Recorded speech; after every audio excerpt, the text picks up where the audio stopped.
Happy Friday, happy Halloween. It's a scary time for the Hornets right now, and welcome to another episode of Hornets Daily, your one-stop shop for all things Charlotte Hornets.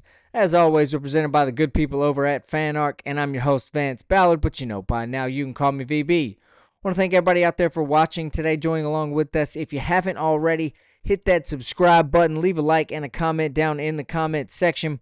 You know how much we enjoy watching you guys interact down there, hearing your thoughts on what's going on the program, hearing some of your thoughts on what the Hornets are right now as we continue to interact or build and grow this Hornets Daily family here on the program. Got a full docket for you today. The Hornets struggle again last night, getting blown out by the Orlando Magic. We'll talk a little bit about that game, recap that here on the show today. The defensive struggles of the last three games have been a real problem for Charlotte. We'll talk a little bit more about those defensive woes as well. Ryan Kalkbrenner has not been a problem for the Hornets. It seems they may have found their center of the future. The rookie has been shining. We'll talk about his impressive performance again last night and the other four that he's had all season long. And we're going to wrap the program up today. It's time to do some regrouping. The Timberwolves are coming to town tomorrow, but it's time to take a step back today and just regroup, get this thing back on the tracks, and figure out where to go from here for the Hornets. We'll talk about that to end the show today. Now, you know we don't beat around the bush here on Hornets Daily. We like to dive head first right into the program, and that's exactly what we're going to do here today. The Hornets fell last night 123-107 at home to the Orlando Magic. The Hornets lose another one to a good team. That's now 3 losses to teams that are decent or good in the Eastern Conference, which is a bit scary, but that's something that that we kind of knew was going to happen to the Hornets, something we kind of expected. They need to focus early in the season anyway on beating the teams they're supposed to beat. They've done that twice now, but it would be nice for them to sneak up on one of these decent or good teams as well. Charlotte never led on Thursday night, and quite frankly, there were times where most of the time this game didn't feel like it was even competitive. The Magic were kind of in cruise control, and the Hornets once again failed to start off hotter than their opponents, giving up 38 first quarter points, trailing 38-31 after the first. That was too much of a hill to climb going forwards for the Hornets. One bright spot, if you will, from the game, they did not have a terrible third quarter. However, they won the third quarter 27-22. Did not matter very much, but if there was one bright takeaway, we know coming out of the break that the third quarter this season, the Hornets have had some struggles, and they were able to not overcome, but not have those struggles last night, although it was too little too late at that point, and albeit it was all for nothing. The Hornets did have a good third quarter. Got to have some positives to take away from somewhere. Now, the issue with giving up 38 points is that the Magic were coming in as a bottom-level team offensively this year, and the Hornets did nothing to capitalize on that right from the jump and throughout the night. They let the Magic shoot 51% from the field on the night as well. Just not the best defensive performance, but we'll talk about that later on in the program. LaMelo had a nice night on the stat sheet. He had 17 points, 13 assists, 7 rebounds, another near triple-double for him.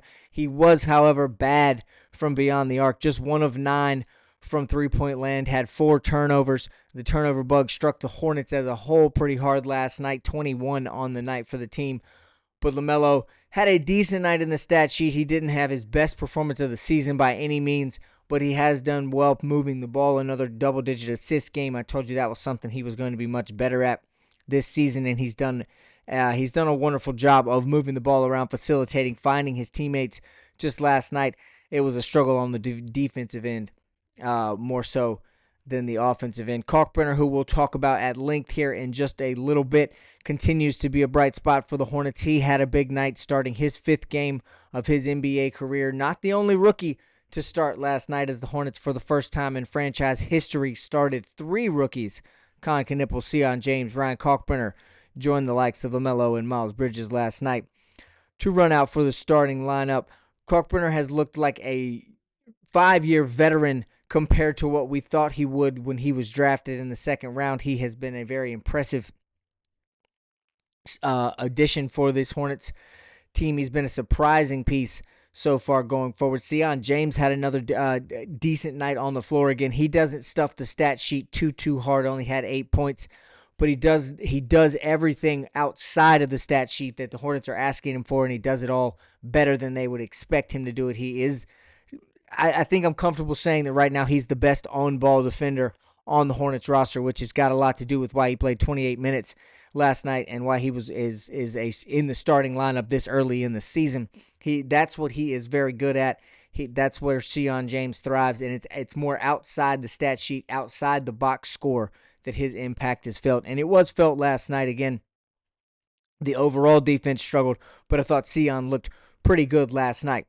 Miles Bridges had 16 points in what was a very, very slow night for him. He struggled on both ends of the floor. There was times where he was honestly looked like he was costing the Hornets because he was pressing too much or trying too little. Miles just couldn't quite figure it out. And again, it's a long season. It's only game 5. It's a slow night. This kind of thing happens. Miles Bridges has been fantastic through the first 4 games, but he did struggle a little bit last night. Again, still 16 points. But if you were watching, you know they weren't the most efficient 16, and there were things he could have done a whole lot better on the floor. Con Knipple had his first slow night in the box score. He made an impact throughout the game. His presence was felt, but in the stat sheet, it just was a very slow night for him. He did some things on the court that were just fine, but he did come back down to earth from beyond the arc, shooting just 1 of 4 from 3 for the Hornets rookie, only scoring 5 points last night. Again, his impact was felt in other places. He gave the effort that we have come to expect on the defensive end of the floor. No one shined on that end of the floor, so you can't really say anything positive about it, but he wasn't the worst player on the defensive end of the floor by any means. Moose came off the bench, had 10 points and 6 rebounds, 2 blocks to go along with it. He gave his regular high motor self, gave his effort on the defensive end of the floor as well. I mentioned Sion James had a fine start there. And unless your name is Ryan Kalkbrenner or LaMelo Ball, your stat sheet didn't really look that good. Colin Sexton, I guess, on paper, had an okay night. He scored 19 points, only missed 2 shots in leading the team in scoring coming off the bench. But again, there was just some things that he needed to do a little better. This team is certainly missing. This second unit is certainly missing Colin Sexton's presence. They can really use him as a leader. The team struggled a lot with LaMelo off the floor last night, and while Brandon Miller is not playing, more often than not, LaMelo going off means that Colin Sexton does too.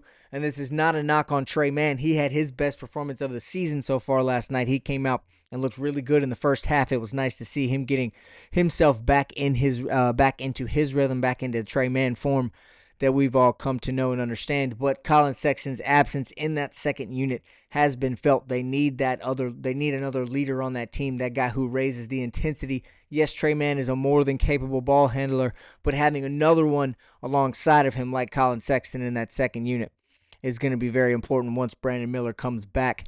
His lack of his presence is being felt greatly. This Hornets team is missing him a lot, especially on the defensive side of the ball, a lot more than we thought on that side of the ball. Offense isn't the problem, isn't all world right now by any means, but it's also not the main problem. The defense is struggling mightily for the Hornets, and I think what we're learning through these last 3 games, 4 if you will, but through the last 3 specifically, is that Brandon Miller is much more important to this team on the defensive end of the floor than anyone ever really imagined. We all knew how important he was overall to the team. We all know what it means on the offensive end of the floor to not have Brandon Miller out there. But it looks like the common denominator here for these Hornets' defensive struggles is the lack of Brandon Miller's presence as well. The Hornets are giving up 70 points per half over the last 3 games, and that's just not going to get it done no matter who you are, no matter how high octane your offense is. If you're giving up an average of 70 points per half to whoever the team is, that's not going to be a recipe for success in the NBA. As I mentioned earlier, the Hornets allowed the Magic to shoot 51% from the field last night, and it was a lot in part to the open shots that they were being able to get, the wide open passing lanes, the wide open cutting lanes that Charlotte just could not clog up, could not cut off those passes, cut off those backdoor cuts, those back screens off the ball. Orlando moved it well, and they did just fine on their offense.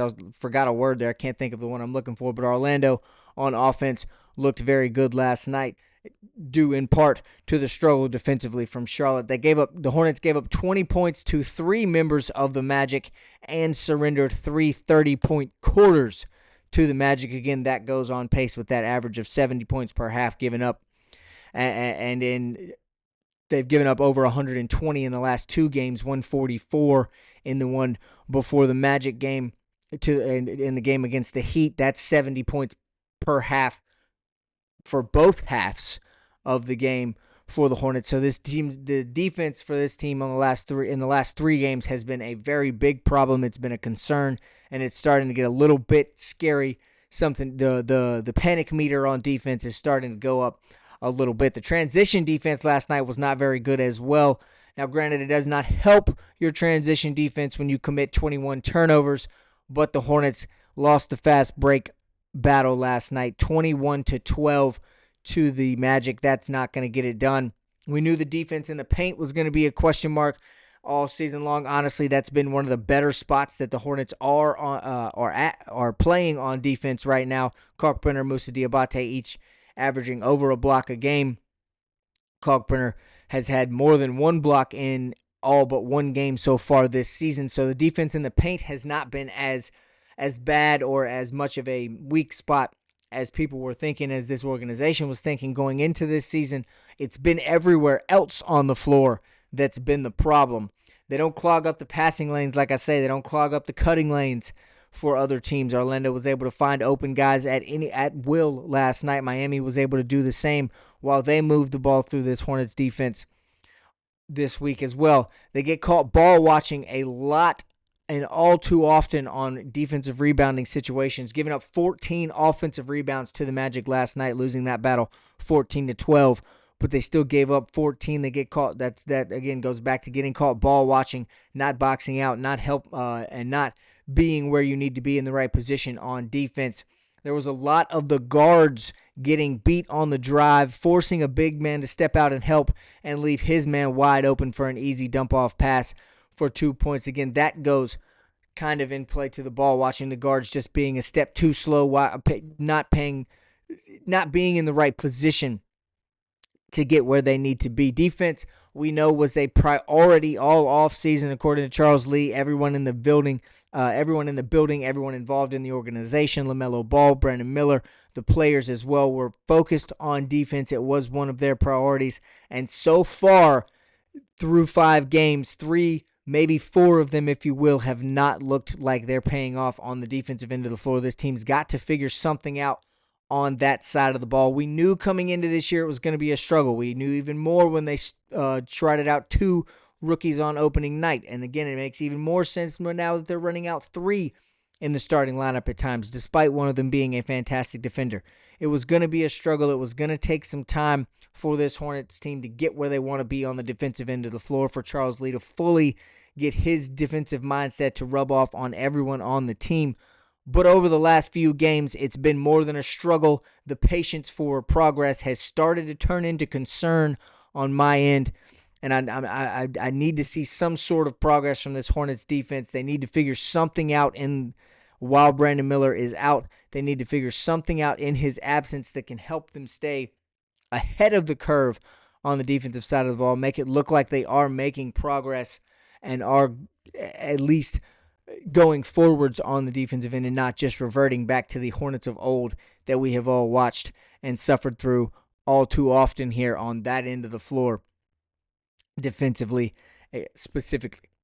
Now, we talked a little bit about a guy who's playing some good defense. He's playing some good offense. One of the bright spots, if not the brightest spot so far for the Hornets, has been rookie center Ryan Kalkbrenner. We mentioned it already, but he has been playing out of his mind. He did so again last night against the Magic. 17 points, 7 rebounds, 3 blocks to go along with it.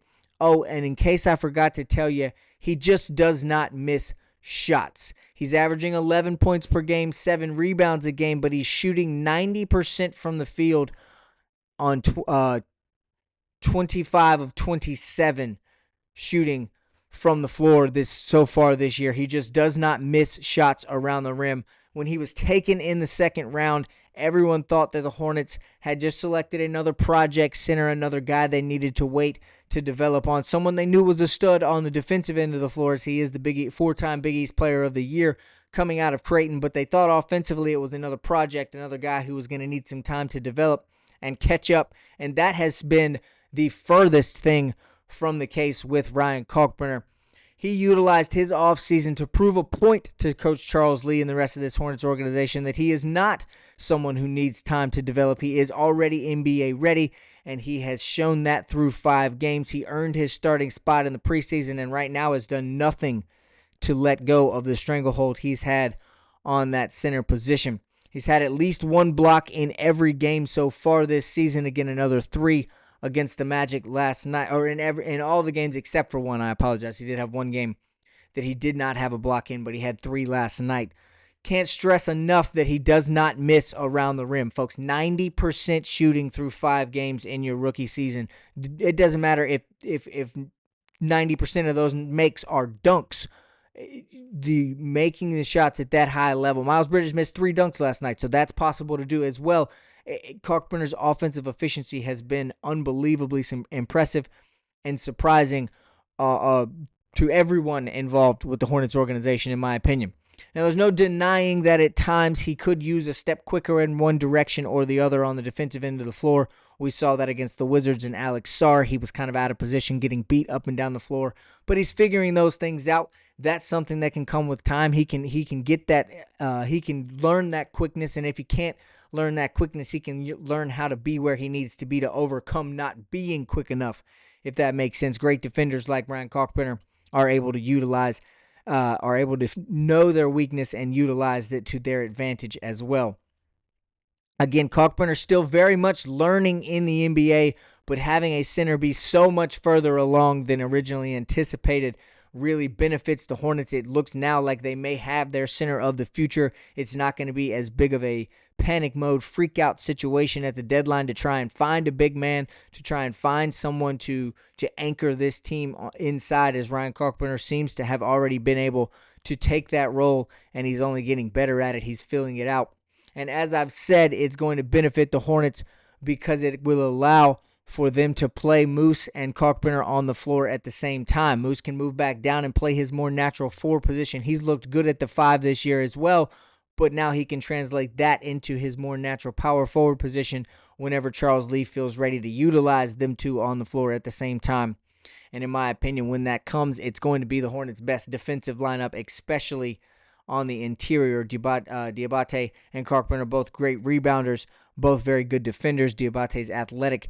He's a freak athletically, as we know, so he can utilize that to his advantage as well. Like I said, whenever Charles Lee feels comfortable enough, if Charles Lee ever feels comfortable enough, I think this would be the best defensive lineup for the Hornets, with both Musa and Kalkbrenner on the floor at the same time. Now, I know that doesn't have takes away some of the depth at the 5 position going backwards, but maybe Tajon Salon can figure some things out and start to take those next steps, and he can fill that role as well. Now, it's not just Kalkbrenner, though. All the rookies have played well. 3 of them started last night versus Orlando, as I mentioned. Liam McNeely, the one that did not start, he's starting to figure this NBA thing out. He's coming into his own, getting a little more comfortable in the minutes that he's been given here as of late. Sion James has been an absolute steal for the Hornets. He looks fantastic. He's been a top 3 or 4 player on this team so far this season. As I mentioned, he doesn't do a lot of his impressing in the stat sheet or in the box score, but what he does on the court when you're watching the game is noticeable. His presence is very much felt, and again, he's been a huge piece of this Hornets team so far through the first 5 games. But Ryan Kalkbrenner has been the brightest spot. Even Con Knippel he's setting records for the Hornet for the most made threes through 4 games by any rookie in history. He's shooting the lights out of the ball, or to quote Miles Bridges, he's shooting the blood out of the ball. But Ryan Kalkbrenner, in my opinion, we expected good things from Con. Ryan Kalkbrenner, in my opinion, has still been the most impressive rookie for this Hornets team so far. He is well on his way to claiming that center of the future role here in Charlotte. It's been a wonderful surprise so far, and I only think it's going to continue to get better as the season progresses, as Ryan Kalkbrenner gets more comfortable on the floor, as he's able to step back and just breathe and realize, hey, I'm in the NBA now and I'm playing well and I can do this. Once all of those things click for Kalkbrenner and he continues to get even better, the Hornets are going to be just fine in the paint. I think Jeff Peterson deserves even more flowers now for the draft, something he's been getting all offseason. We knew how good of a draft class it was. It only gets better with each of these Ryan Kalkbrenner performances. Now, the Hornets have officially dropped to under 500. I told you we'd wrap up talking about them, talking about it being time for a regroup, and that's exactly what it is. Now, the Hornets are 2-3 on the season, 1-1 at home, but the last 3 games have been the big problem for Charlotte. They've shown signs of being the old Hornets, and I don't mean that complimentary, as I'm sure you can imagine. Bad defense, pressing too much on offense from certain guys, pressing too much on defense from certain guys, just trying to do too much, playing hero ball, forgetting to run offensive sets. That has been a major problem for the Hornets through these first 5 games, specifically in the last 2 when they get behind, when things don't work out on a defensive possession. It's like whoever has the ball in their hands just completely forgets there's 4 other guys on the floor, completely forgets that you're allowed to run a play on a basketball court, tries to go ISO, it ends up not working, and next thing you know, 2, 3, 4 possessions have snowballed, and now the Hornets are down somewhere between 7 and double digits just like that. And that has been a big problem for Charlotte so far this year. That's something they've got to regroup and just settle in on and stop doing that. Don't forget, trust your offensive sets. Don't forget that you can run plays. Don't forget to get in the half court, and this team has done well and had success when moving the ball through an offensive set, when calling a play, when working to find a guy cutting off of a screen or off of just a backdoor cut. Find an open shot somewhere off of a drive. When the Hornets have done those things on offense, they've looked good, and they've got 2 wins out of it. But when they've started pressing, when they've started to get a little bit panicked, when things haven't gone exactly as planned, they've gotten off schedule, that's when, in the last 3 games, things have started to fall apart for the Hornets. We've also seen glimpses of what this team can be. As I mentioned, they were able to battle back against the Wizards. They were able to get a victory against the Nets, a team they were supposed to beat. We've seen glimpses of what they can do. They just have to do it now against the decent or good teams here in the Eastern Conference. It's time for the Hornets to just take a day of rest here on the off day between Minnesota, as there's no breaks for Charlotte in this schedule. A very good Timberwolves team comes to town for tomorrow, and it's time for them to just settle in, take a breath. They're going to get Brandon Miller back. The defense is going to get a little bit better when they get Grant Williams back. Josh Green could either come in and be a piece for this team, or he could be traded for someone who is good, who's a better defender as well, so he could help the defense out in a couple different ways. It's just about patience. It's about regrouping and keeping your head above water until all of these things get back to where they need to be, until the team gets healthy again, until we find out exactly what is going on with the Brandon Miller situation. It's just going to be time to take a step back, recalculate, and then have a good performance against Minnesota. Figure some things out on defense, as that's going to be a easier said than done against Anthony Edwards and company. But I do think it's something the Hornets are capable of doing. They just need to take this off day and gather themselves, get back to the first couple games, the performance they were playing with in the first couple games, and eliminate what they've done here in these last 3, but mainly fix the defensive struggles, fix the defensive side of the ball. We'll see if they do that over the weekend. They have a game, as I mentioned, on Saturday. The Minnesota Timberwolves are coming to town. We'll talk all about that on Monday's show. We'll recap all the news from the weekend on Monday's show. That's going to do it for us here today. As always, thanks so much for watching. Once again, if you haven't already, smash that subscribe button. Leave a like and a comment. Let me know what you think about the disaster that has been the last 3 games for the Hornets, and is this thing fixable? We'll talk about it more on Monday on another episode.